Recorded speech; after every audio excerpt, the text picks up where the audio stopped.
On the 30th of October, Russia is holding a day of remembrance for victims of political repression. A museum is showing visitors what prisoners went through decades ago. Ironically, this comes at a time when the Kremlin has faced international critique for its oppression and repression of critical voices, both online and offline. Take a look at this next report. Take a look at this museum basement. It is located in Tomsk in Russia. These walls are scarred with painful memories and accounts of those who were persecuted. This is where political prisoners were kept, and now it's a museum dedicated to the history of political repression in the country. But why create a museum dedicated to such a morbid experience?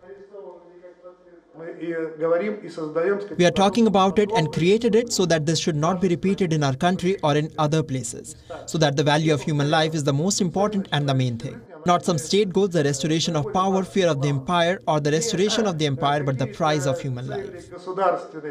This building was used as a prison from 1923 and 1944. The motive behind the museum is to give visitors a sense of what life was like within these walls.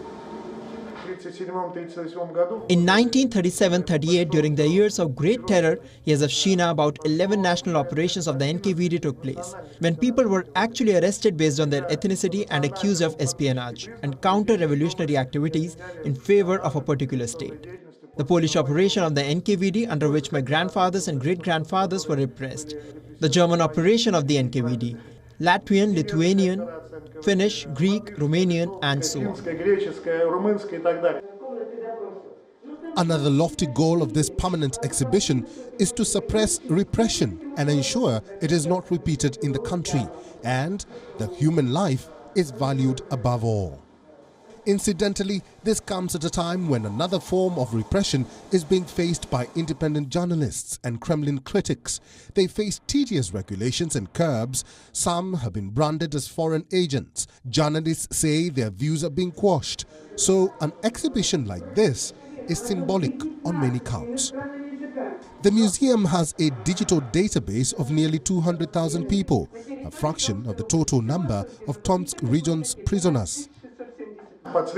It's difficult to talk about the numbers. This is because the repressions were of a different nature and of different forms. This is an exile.